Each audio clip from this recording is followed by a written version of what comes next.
आज के इस वीडियो में हम बात करेंगे क्लास 12th इकोनॉमिक्स यानी अर्थशास्त्र के सिलेबस के बारे में। यहाँ पे हम लोग जानेंगे कि आपको क्या क्या पढ़ना होता है क्लास 12th के इकोनॉमिक्स में यानी अर्थशास्त्र में। देखो थोड़ा सा डिटेल में जाएंगे तो पहले हम लोग अर्थशास्त्र से स्टार्ट करेंगे कि अर्थशास्त्र होता क्या है, उसके बाद जो है इसके प्रकार को देखेंगे और उसके बाद जो हम लोग सिलेबस में देखेंगे कौन कौन से चैप्टर्स आते हैं और उनमें से कौन कौन से चैप्टर इंपॉर्टेंट हैं। देखो क्या है ना कि अगर कॉमर्स और आर्ट्स की अगर बात करें तो दोनों में इकोनॉमिक्स यानी अर्थशास्त्र सेम ही है।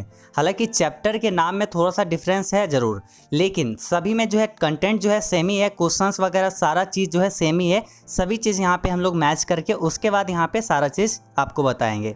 अभी क्या है ना कि चलिए देखते हैं अर्थशास्त्र क्या होता है।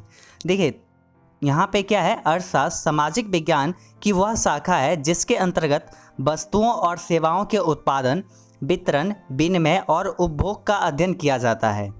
इसमें क्या होता है कि कोई भी वस्तु या फिर सेवा का जो उत्पादन होता है, जैसे यहाँ पे एग्जांपल एक ले सकते हैं, कोई भी एक व्यक्ति है या कोई एक फर्म है या फिर कोई एक कंपनी है जो कि कोई वस्तु या सेवा का उत्पादन करता है, मतलब कोई वस्तु बनाता है और उसको मार्केट में सेल करता है या फिर कोई सेवा प्रदान करता है लोगों को।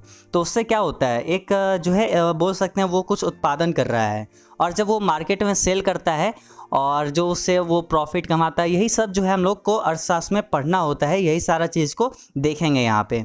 और देखो इसमें क्या होता है, अर्थशास्त्र शब्द संस्कृत शब्दों अर्थ जिसका मतलब धन होता है और शास्त्र के संधि से बना है। ये दो शब्द अर्थ प्लस शास्त्र से क्या बना है, अर्थशास्त्र बना है, जिसका शाब्दिक अर्थ होता है धन का अध्ययन। इसमें देखो धन के बारे में अध्ययन करना होता है कि देखना होता है कि कोई भी व्यक्ति जो है कितना उत्पादन कर रहा है, उससे वो कितना प्रॉफिट कमा रहा है। तो ये सारे चीज़ों को हम लोग देखना होता है इसमें अर्थशास्त्र में, यही सब का अध्ययन हम लोग करेंगे।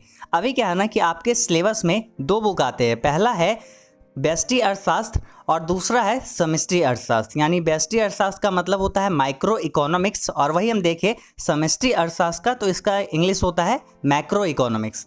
अब यहाँ पे देखिए क्या है, व्यष्टि अर्थशास्त्र यानी माइक्रो इकोनॉमिक्स, इसमें जो है ना ये छोटा यानी सूक्ष्म अर्थशास्त्र होता है, मतलब छोटा अर्थशास्त्र, जिसमें हम लोग को बस इतना ही जानना होता है कि कंज्यूमर का बिहेवियर क्या है, मतलब जो कस्टमर आता है तो उसका बिहेवियर क्या होता है, किसी चीज़ को उत्पादन करते हैं उसमें कॉस्ट कितना लगता है, प्रोडक्शन कितना होता है और फर्म जो है कैसे कम्पीट कर सकता है दूसरे, मतलब कंपटीशन में दूसरे फर्मों से आगे निकल सकता है। ये सब चीज़ों को अध्ययन करना होता है किसमें, माइक्रो इकोनॉमिक्स में।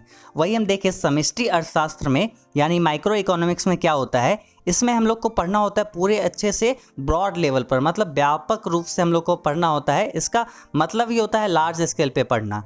अभी देखो मैक्रो इकोनॉमिक्स, यहाँ पे ये चीज़ आप यहाँ पे देखो आई आता है माइक्रो में और यहाँ पे ए आता है, बस यहाँ पे एक लेटर, यहाँ पे एक जो है अल्फ़ाबेट का डिफरेंस है और मतलब जो है बहुत ही बदल जाता है। माइक्रो का मतलब छोटा हो जाता है और वही मैक्रो का मतलब मैक्रो, इसका मतलब व्यापक हो जाता है, मतलब बहुत बड़ा। इसमें जो भी कंपनी रहता है या फिर व्यक्ति रहता है, फर्म रहता है, जो किसी चीज़ों का उत्पादन करता है, प्रोडक्शन करता है, उसमें उसको देखना होता है कि नेशनल इनकम क्या है अभी पे, और उस समय जो है कोई नया जो है गवर्नमेंट पॉलिसी आया या फिर कोई बजट आया, वो सब चीज़ों को देखना होता है, अध्ययन करना होता है। मनी एंड बैंकिंग क्या होता है, ये सब मुद्रा क्या होता है, ये सब चीज़ों के बारे में अध्ययन किसमें होता है, समष्टि अर्थशास्त्र में यानी मैक्रो इकोनॉमिक्स में। कोई भी गवर्नमेंट जो चीज़ चेंज किया है उस सब का अध्ययन इसमें होता है समष्टि अर्थशास्त्र में। इसमें जो है ब्रॉड लेवल पे बहुत सारा चीज़ों को पढ़ने मिलता है। अभी यहाँ पे क्या है ना कि ये दोनों तो हम लोग जान लिए कि व्यष्टि अर्थशास्त्र क्या होता है, समष्टि अर्थशास्त्र में हम लोग को क्या पढ़ना होता है, ये सब चीज़ समझ गए। अब देखिए थोड़ा सा पहले आप ये जानेंगे कि व्यष्टि अर्थशास्त्र यानी मैक्रो इकोनॉमिक्स, इसमें जो है माइक्रो इकोनॉमिक्स, इसमें हम लोग को क्या क्या पढ़ना होगा। आपके सिलेबस में क्लास 12 के सिलेबस में जो है कौन कौन से चैप्टर्स आते हैं। देखिए ये प्रॉपर एनसीईआरटी बुक से है, और अगर आप दूसरा कोई बुक से पढ़ रहे हैं, जैसे अगर मान लेते हैं आप एसवीपीडी से बुक से पढ़ रहे हैं या फिर कोई अदर पब्लिकेशन के बुक से पढ़ रहे हैं, तो चैप्टर का नाम जो है ना अलग अलग रहता है। क्योंकि देखो क्या होता है, किसी चीज़ का अगर बात करें एसवीपीडी का, तो वो एक ही चैप्टर का, जैसे इसमें एनसीईआरटी में एक चैप्टर रहता है और वही जो है एक चैप्टर को एसवीपीडी 3 चैप्टर या फिर 4 चैप्टर में डिवाइड करके रहता है, तो वहाँ पर ज़्यादा चैप्टर्स आपको एसवीपीडी में देखने को मिल जाएगा। लेकिन कंटेंट जो है, जो भी चीज़ लिखा रहता है सभी में सेम ही रहता है। तो इसलिए यहाँ पे एनसीईआरटी बुक से आपको प्रॉपर बता रहे हैं और आपको इसी चीज़ से पढ़ना भी चाहिए, ज़्यादा अच्छा रहेगा। कम चीज़ आपको पढ़ना होगा लेकिन हर एक चीज़ आपको यहाँ पे मिल ही जाएगा। तो चलिए देखते हैं व्यष्टि अर्थशास्त्र जो है एक परिचय आपके बुक का जो नाम है, इसमें कौन कौन से चैप्टर्स है और इम्पॉर्टेंट कौन है। हालांकि यहाँ पे इम्पॉर्टेंट जो भी है स्टार मार्क्स लगा हुआ है, आप देख सकते हैं। पहला चैप्टर का नाम है परिचय यानी इंट्रोडक्शन। दूसरा चैप्टर का नाम है उपभोक्ता के व्यवहार का सिद्धांत, यानी उपभोक्ता के व्यवहार का सिद्धांत का मतलब हो जाता है क्या चीज़, थ्योरी ऑफ कंज्यूमर बिहेवियर। इसमें उपभोक्ता के व्यवहार क्या है, कंज्यूमर का बिहेवियर क्या है, जो भी परचेज करने आ रहा है किसी सामान का, उसका जो है क्या व्यवहार है, वो कैसे खरीद रहा है किसी चीज़ों को, किस आधार पे खरीद रहा है, ये सब चीज़ों को इसमें देखेंगे। वही अगला में क्या है, उत्पादन तथा लागत। इसमें जो है इसका मतलब होता है प्रोडक्शन एंड कॉस्ट। इसमें देखना होता है किसी चीज़ को उत्पादन कैसे किया जाता है और उसमें जो है कितना कॉस्ट लगता है और प्रॉफिट कितना होता है, ये सारा चीज़ इसमें पढ़ेंगे थर्ड चैप्टर में। और ये सेकंड और थर्ड ये दोनों चैप्टर है, काफ़ी इंपॉर्टेंट है, स्टार मार्क्स लगा हुआ है। फिर यहीं पे फोर्थ चैप्टर देखिए क्या है, पूर्ण प्रतिस्पर्धा की स्थिति में फर्म का सिद्धांत। मतलब यहाँ पे क्या है, the theory of the firm under perfect competition. यहाँ पे क्या है ना कि जब परफेक्ट कंपटीशन होगा तो उस समय जो है फर्म को कैसा सिद्धांत रखना चाहिए, तो वो सब चीज़ों को देखेंगे इसमें। वही फिफ्थ चैप्टर जो है काफ़ी इंपॉर्टेंट है, बाजार संतुलन यानी मार्केट इक्विलिब्रियम। मतलब कैसे बाजार में संतुलन बनाए रखे अपने कंपनी को, अपने प्रोडक्ट को, इस सब चीज़ों के बारे में इस चैप्टर में देखेंगे। वही अगला छठा चैप्टर है क्या है, प्रतिस्पर्धा रहित बाजार यानी नॉन कॉम्पिटिटिव मार्केट। तो इस चीज़ों के बारे में देखेंगे इस चैप्टर में। अब यहाँ पे 6 चैप्टर थे जिसमें से चैप्टर नंबर 2 और चैप्टर नंबर 3 और वही चैप्टर नंबर 5, 3 चैप्टर काफ़ी इंपॉर्टेंट है। हालांकि यहाँ पे सारे चैप्टर्स का जो है अच्छे से पढ़ाई होगा तो आपको कोई दिक्कत नहीं है, सभी चीज़ों को अच्छे से प्रॉपर पढ़ना है। और यहाँ पे क्या है, आगे अगर देखें ये क्या है, सेकंड यहाँ पे देखो अगला जो बुक आती है आपके पास, समष्टि अर्थशास्त्र एक परिचय। समष्टि मतलब मैक्रो, बहुत ब्रॉड लेवल पर व्यापक रूप से जो पढ़ना होता है वो हम लोग को इसमें पढ़ना होता है। इसमें यहाँ पे जो है 2 चैप्टर काफ़ी इंपॉर्टेंट में रखा गया है, दूसरा और तीसरा। हालांकि देखिए पहला चैप्टर से हम स्टार्ट करते हैं, क्या है, परिचय। इसमें हम लोग जानेंगे मैक्रो इकोनॉमिक्स क्या होता है और कुछ कुछ एक्स्ट्रा चीज़ें जो रहती है वो आपको इसमें पढ़ने को मिलेगा परिचय में यानी इंट्रोडक्शन में। वही सेकंड चैप्टर में है राष्ट्रीय आय का लेखांकन यानी नेशनल इनकम अकाउंटिंग क्या होता है, इस सब चीज़ों के बारे में जानेंगे। वही थर्ड चैप्टर में देखेंगे मुद्रा और बैंकिंग क्या होता है, मनी एंड बैंकिंग, इसके बारे में हम लोग जानेंगे थर्ड चैप्टर में।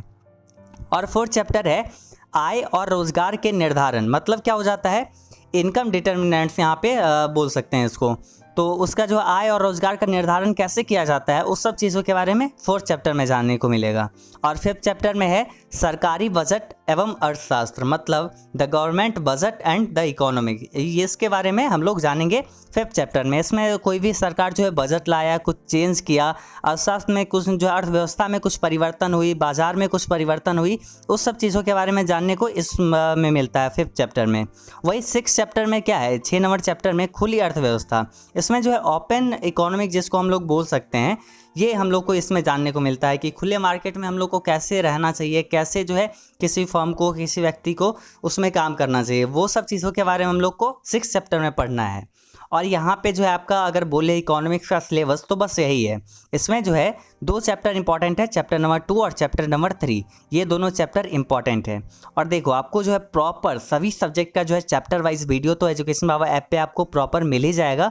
बस आपको क्या करना है, अगर आप जो है कोर्स को ज्वाइन नहीं किए हैं तो सिंपल आप एजुकेशन बाबा ऐप को डाउनलोड करिए और इस कोर्स को ज्वाइन कर लीजिए, आपको जो है प्रॉपर सारा चीज़ मिल जाएगा।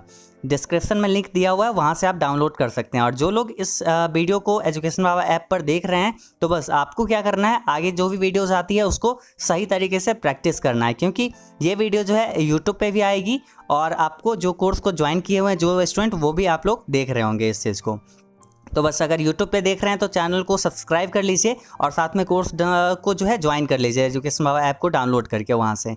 और अगर आप वीडियो को लाइक नहीं किए तो कर लीजिए, और शेयर कर सकते हैं, अपने दोस्तों को भी बता सकते हैं कि इस कोर्स को ज्वाइन कर लेना चाहिए। और सभी चीज़ों का जो प्रॉपर पढ़ाई होगा, आपको प्रॉपर नोट्स मिल जाएगा सभी चीज़ों का, तो मतलब पढ़ने में कोई दिक्कत नहीं होगा, हर एक चीज़ों को अच्छे से बताया जाएगा। अगर आप साइंस के स्टूडेंट हैं या फिर यहाँ पे दो चीज़ों के लिए ये है, पहला अगर आप आर्ट्स के स्टूडेंट हैं या फिर आप कॉमर्स के स्टूडेंट हैं, तो दोनों के लिए प्रॉपर अच्छे से अलग अलग पढ़ाई होगा, कोई दिक्कत नहीं होगा, हर एक चीज़ों को प्रॉपर बताया जाएगा। तो चलिए आज के इस वीडियो में बस इतना ही, मिलते हैं अगले वीडियो में, तब तक के लिए बाय बाय।